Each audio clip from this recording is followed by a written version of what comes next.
শ্রীমঙ্গলের সবুজ পাহাড় আর চা বাগানের বুক চিরে যখন ড্রোনটা আকাশে ভেসে ওঠে তখন মনে হয় যেন কোনো শিল্পী তার মন দিয়ে এঁকেছেন এক মায়াবী ছবি।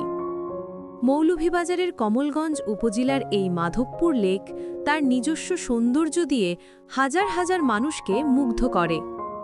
এখানে উঁচু উঁচু টিলা আর সারি সারি চা বাগানের মাঝে লুকিয়ে আছে এক টুকরো জলরাশি।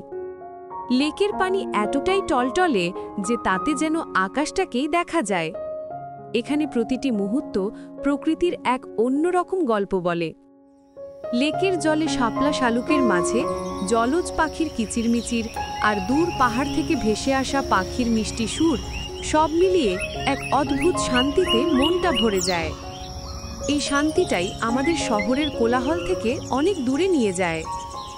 চারপাশে সবুজ চা বাগান যেন লেকটাকে পরম মায়ায় আগলে রেখেছে।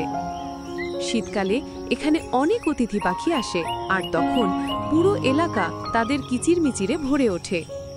এই নির্জনতার মধ্যে দিয়ে হাঁটতে হাঁটতে মনে হয় আমাদের মনটা যেন নতুন করে সতেজ হয়ে উঠছে। এখানে প্রকৃতি আর মানুষ এক হয়ে মিশে গেছে। টিলার উপর থেকে লেকটাকে দেখতে আরও সুন্দর লাগে। যেদিকে চোখ যায় শুধুই সবুজের সমারোহ।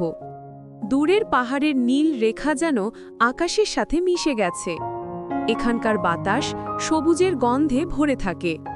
এখানে বসে এক কাপ গরম চা আর লেকের এই সৌন্দর্য উপভোগ করার অনুভূতি সত্যিই অসাধারণ।